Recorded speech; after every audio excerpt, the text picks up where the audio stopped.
Canção para ninar menino grande. Aurora Corrêa Liberto.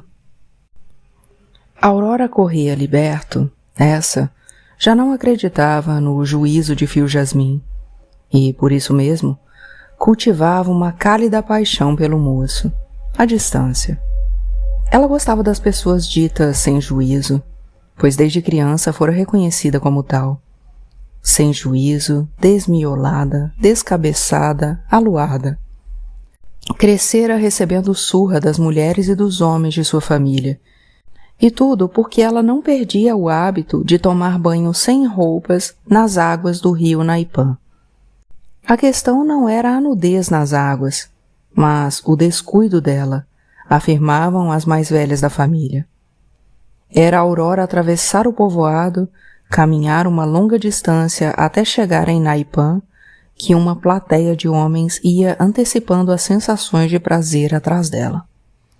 A Aurora seguia em frente, como se os seguidores não existissem. E, quando as águas recebiam a nudez da moça, a correnteza se avolumava em festa. Era como se estivesse banhando um sagrado corpo, e um espetáculo cá fora, nas margens, também acontecia, instituindo um conflito para o olhar. O que contemplar? Apreciar o quê? A molhada nudez do corpo de Aurora? Ou se entregar à contemplação de quem assistia à cena da moça nua dentro d'água? O espetáculo era dentro do rio ou fora, em suas margens? Buscar o corpo nu de Aurora nas águas ou buscar o olhar de quem olhava para ela? Dolorosa escolha. Entretanto, talvez o mais angustiante fosse contemplar os homens com os olhos perdidos de si mesmos. Na contemplação do corpo de Aurora, bem inatingível, era como se eles perdessem a centralidade do mundo. Esqueciam-se. Uma só presença importava. Um universo existia para além deles e que, desesperadamente, eles queriam tocar. Não se viam mais, assim como o mundo ao redor se tornava ausente. Só uma mulher nua, dentro da água, existia. Caso a Aurora estivesse se afogando, creio que eles nem perceberiam os gestos de pedido de socorro da moça. Eles só viam um corpo livre de mulher, tão livre quanto as águas que banhavam a nudez dela. E a cena era um desconcerto para quem quisesse segurar um corpo que boiava vivo, sozinho, liberto. Nada. Quem contemplava cá de fora podia fazer. Somente olhar em desespero de quem deseja tocar algo e se sente inerte, pois nenhum gesto é possível para alcançar o objeto desejado. Era tão profundo e tão provocador o olhar de quem desejava fixar todos os sentidos na moça que, no exercício de querer ver, os olhos maravilhados dos homens choravam. Choravam.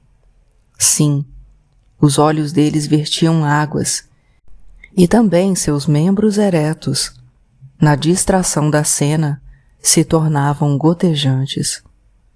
Dolorosos gozos eram lançados à beira do rio Naipã. Homens tão duros, vida afora, naqueles momentos, se faziam em águas também. Ali se tornavam amolecidos, molengos, trespassados de tanto prazer. Haviam mulheres que também assistiam à nudeza de Aurora. Nelas, a contemplação parecia mais calma. Em dado momento, se percebia um leve e recatado tremor em suas pálpebras. Seus olhos, como espelhos, refletiam a imagem do corpo-água de Aurora e delas próprias.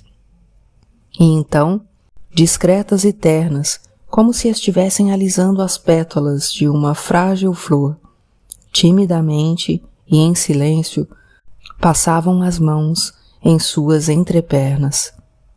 Tudo em remanso, na quietude de um proibido gozo que se precisa sozinho e inaudível.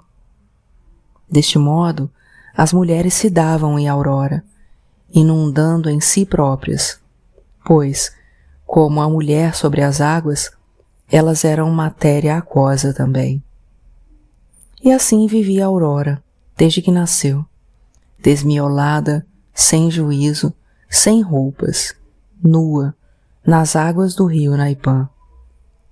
Dizem que, com o tempo, o juízo foi visitando a moça, mas pouco era a ocasião da prudência. Logo, logo, o desvario, segundo sua família, se mostrava novamente. Não tomava mesmo jeito. A tenência não se fazia nela, nem o atributo da sensatez. O tino não ficava o suficiente para que Aurora ensaiasse uma vida como todas as mulheres da cidade. Pensasse em arranjar um namorado, casar e ser quase feliz. Surras, janelas e portas trancadas, para que Aurora não irrompesse o tempo de prisão e se encaminhasse em direção ao rio. Não produziam resultado enquanto ela era menina. Depois, já mocinha, também não. E à medida que ela foi ganhando o corpo de menina-mulher, mais difícil ainda se tornou qualquer controle dos passos dela em direção ao rio. Seus desejos de saída para as águas se impunham. Só queria as águas. Uma virtude a moça tinha. Era de muito recato, não era namoradeira e até tímida era, afirmavam os seus familiares. E assim a família foi se despreocupando pouco a pouco do hábito de Aurora de despir para as águas do rio. As mais velhas da família foram afrouxando as amarras à medida que a menina crescia. Aurora estava sendo o que ela deveria ser, vivendo uma condição que era dela desde o nascimento. Não se podia esquecer que a menina tinha o juízo frouxo. E tudo era devido à moleira dela, que não se havia fechado quando a criatura era bebê. Nada poderia ser feito. Não dava para amarrar tenência nas atitudes dela.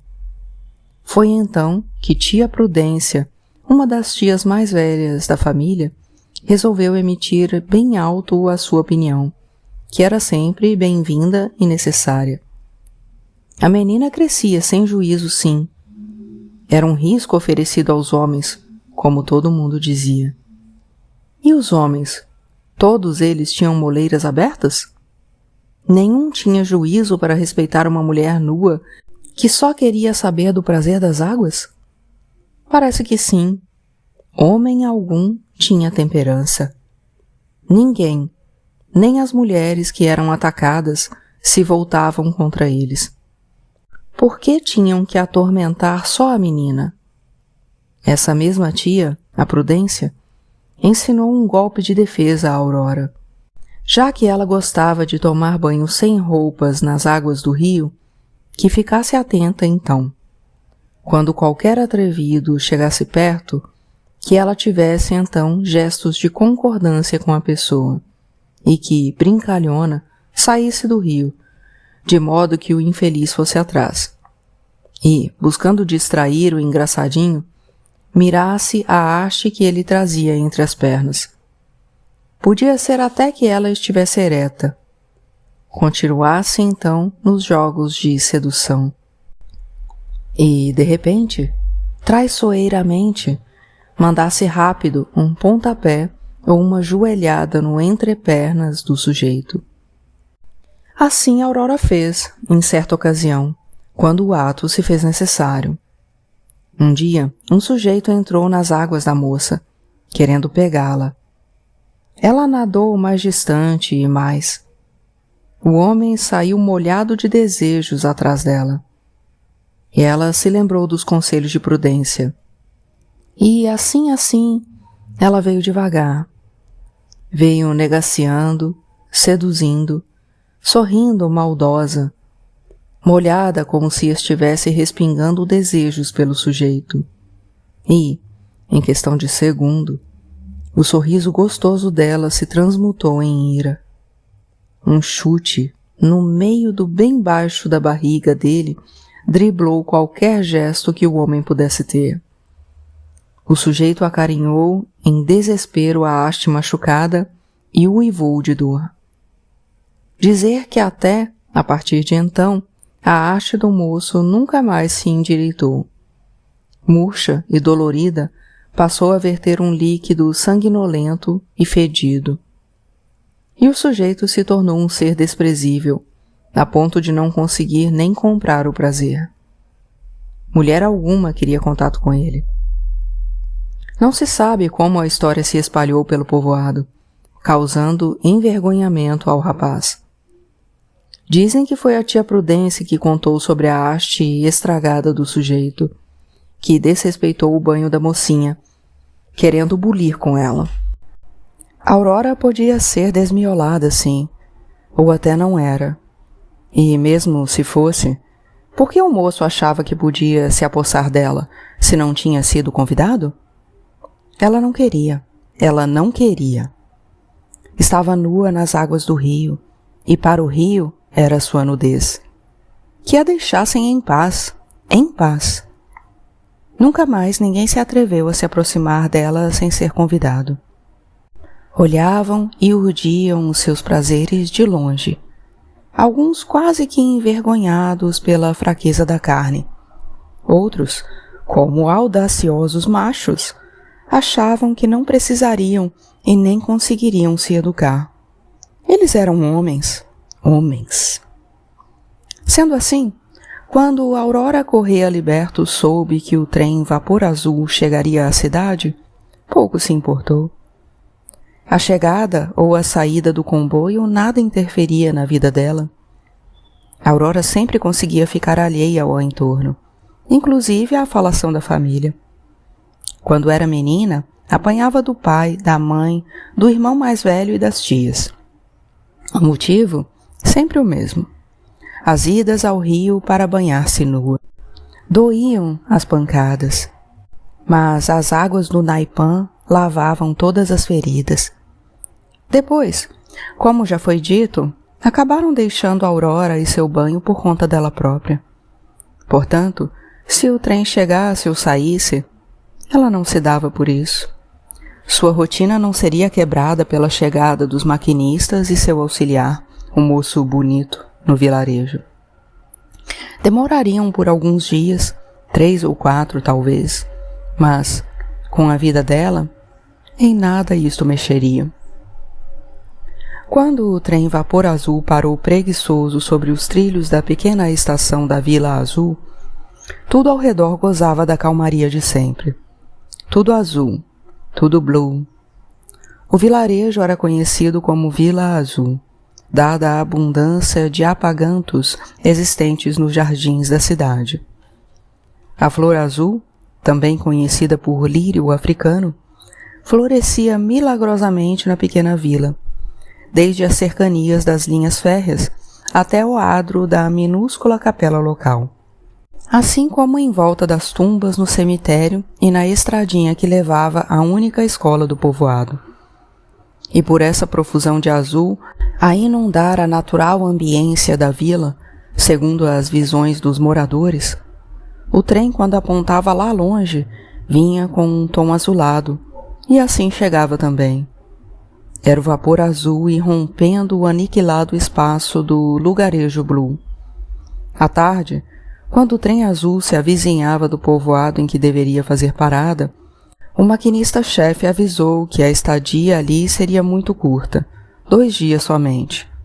Pouca mercadoria seria deixada ali, e o recolher do que deveria ser levado seria breve também.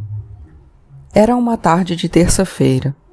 Portanto, na quinta-feira, no mesmo horário, eles deixariam Vila Azul, em direção à cidadezinha conhecida como Remanso Velho. Também nada de especial havia em Vila Azul. A rua de mulheres tinha umas zinhas, que não praticavam nenhuma novidade na cama. O que poderia ser interessante, caso a moça fosse fácil, seria cobrir com o corpo a nudez de uma tal Aurora, que tomava banho pelada nas águas do rio Naipã, o único da cidade. Mas a tal moça era mesquinha. Ela não dava nada de sua nudez, a não ser permitir ser vista. porém, ignorando os olhares de quem ficava de cá de fora do rio, espiando o corpo dela. E que Fio Jasmin tomasse cuidado, pois diziam que a moça, um dia, machucou as partes machas de um homem. Ele, afoito, quis bulir com ela, entrando no rio, nos momentos em que as águas eram todas dela. Dizem que a moça dominou o sujeito dentro d'água mesmo. Arrastou o homem para fora e, com o coitado deitado no chão, sapateou em cima do membro e dos ovos do infeliz. Falam ainda que nunca mais ele foi alguém. Depois desse acontecimento, ninguém mais bulia com a moça dentro d'água, nem fora. Muitos homens olhavam, algumas mulheres também, mas só olhavam. Olhavam muito. Comiam a nudeza dela com os olhos. E ela não dava o menor sinal se gostava ou não. Fio Jasmin ouviu atenciosamente as recomendações do maquinista-chefe quanto ao horário da partida, 2 dias depois da chegada. A história e os conselhos para evitar aproximações com Aurora serviram apenas para despertar curiosidade e desejo dele em experimentar as tais águas da moça. Para ele, pouco importava se sua sede podia ser ou não proibida. O que valia era saciá-la. Com a garganta seca de tanto desejo e sentindo como se estivesse em um deserto, cujo oásis estaria próximo, Fio se encaminhou para a casinha pensão. Lá largou os seus poucos pertences e se encaminhou para o rio Naipã. Sabia que chegaria ao oásis. Dependia tão somente de achar o caminho. Soube que naquela manhã Aurora já tinha ido ao banho, pois uma procissão de marmanjos e algumas poucas mulheres a tinham acompanhado em direção às águas. No anseio de aplacar o desejo, Fio Jasmin seguiu. Quando chegou à margem do Naipã, viu uma moça vestida, mas as roupas dela estavam úmidas e agarradas ao corpo, deixando entrever a sua molhada beleza. Jasmin se lembrou das várias namoradinhas que já tinha tido, mas a imagem mais nítida era a de Pérola, a sua primeira escolhida. A Aurora percebeu o moço bonito que acabara de chegar. Parecia um príncipe. Quis entrar novamente no rio e permitir que ele viesse com ela.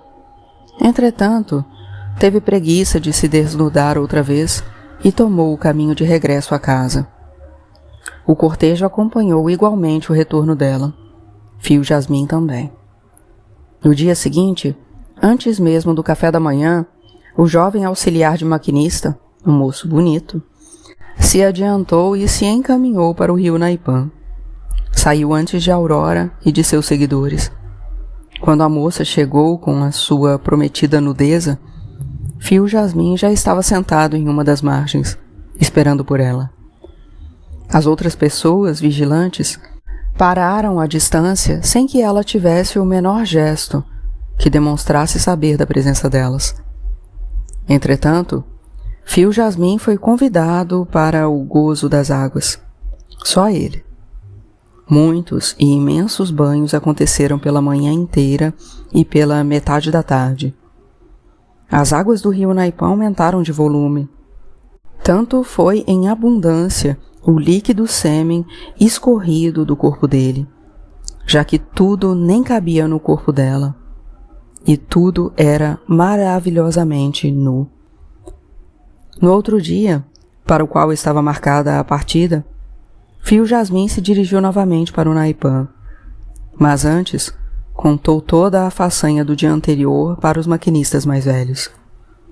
Todos se rejubilaram com a façanha do moço e se colocaram no lugar dele. Quase experimentaram o prazer, somente ao escutarem o relato sobre os corpos molhados recebendo a umidade prazerosa um do outro. Desejosos por saber mais façanhas, incentivaram a rápida partida do rapaz. Era preciso que Jasmin chegasse novamente antes da moça, para que tudo ocorresse a contento. Fio Jasmin mais uma vez surpreendeu o tempo de Aurora, despertando antes dela e se encaminhando para o rio Naipã. A moça também estava ansiosa pelo encontro, tão ansiosa a ponto de começar a se despir antes mesmo de atingir a beirada do rio. Olhos espiões também anteciparam o plantão. Cedo iniciaram o deleite, olhando a nua sereia negra. Entretanto, não se sabe se por ciúmes, se por inveja ou se por respeito, os vigilantes de sempre não suportaram por muito tempo contemplar os dois. Logo abandonaram a olhação, buscando o caminho contrário à chegada ao rio Naipã. Voltaram para casa com os olhos vazios e os corpos carregados de desprazer e decepção. Enquanto isso, outras águas, as gozosas, banhavam os corpos de Aurora e de Fio Jasmim. E tudo com sentido. Das águas, a concordância foi tal que, por vários instantes, elas silenciaram o líquido murmúrio para ouvir os gozosos e molhados suspiros dos dois. Foi dentro d'água também, na brincadeira em que ela tentava afundar o corpo dele e vice-versa, que Aurora, ao tocar a cabeça de Fio Jasmim, descobriu algo. Ela sentiu um leve vazio, um ligeiro afundamento no crânio de Fio Jasmim. Nada visto, apenas sentido com as pontas dos dedos, tendo a sensação de que havia um vazio na crespa e molhada cabeleira do moço bonito. E não era falta de cabelos, era uma ausência mais profunda. Aurora pensou que podia ter sido um engano tátil de uma sensibilidade excessiva das mãos. Sorrindo, então, ela pegou a mão do moço e lhe pediu que ele tocasse o alto da cabeça dela. Ele assim o fez. E ao sentir o quase imperceptível e macio afundamento da cabeça dela, Jasmim riu e riu. Ela também. Descobriram-se. Tinham a moleira aberta. Eram ambos sem juízo. No rio, apesar de as águas fluírem sem retorno, nem Aurora, e muito menos Fio Jasmim, perceberam a passagem do tempo. A tarde acabou de entardecer, ganhou a maturidade e o tempo se fez noite, sem que os dois lembrassem que a vida existia para além deles. E de repente, Jasmim foi tomado por um calafrio. Foi como se estivesse escutado o chamamento de seu nome, lá longe. Vinha em um tom que lembrava um apito de trem. Foi quando se lembrou de voltar ao trabalho. Era noite. O que havia acontecido com as horas que passaram sem qualquer aviso? Tarde da noite, na pensãozinha da Vila Azul, 2 maquinistas adultos chamavam severamente a atenção de um jovem ajudante. Ele, de cabeça baixa, lamentava e pedia desculpa pelo ocorrido.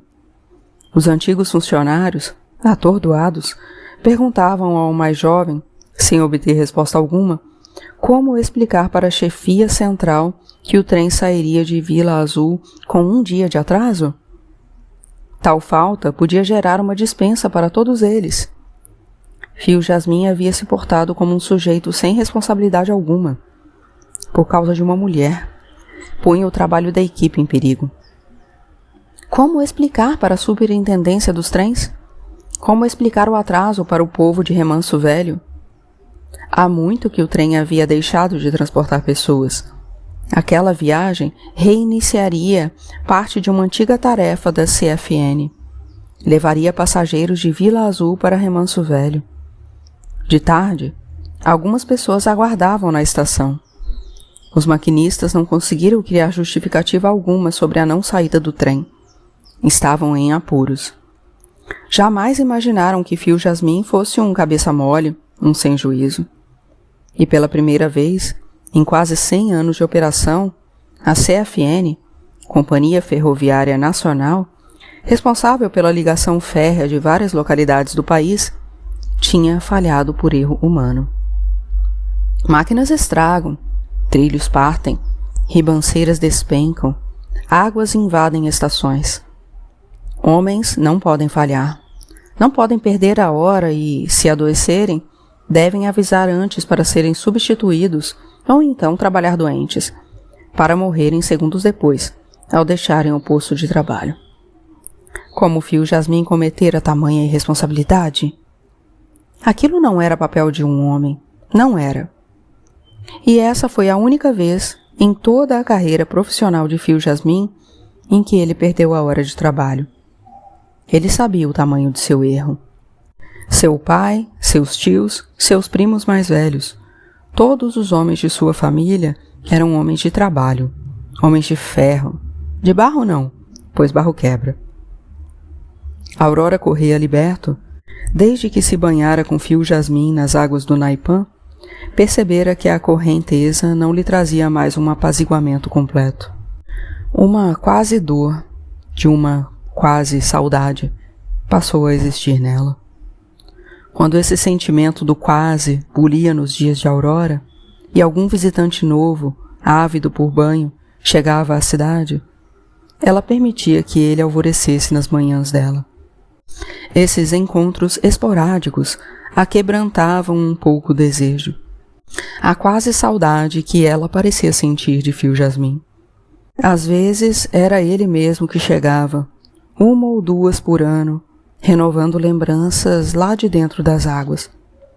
Desse modo, era impossível à memória do corpo da moça produzir esquecimentos em relação ao moço bonito, ao mais jovem dos maquinistas. E assim, Aurora Corrêa Liberto cultivava uma cálida paixão por Fio Jasmim, à distância, cuidando-se sempre.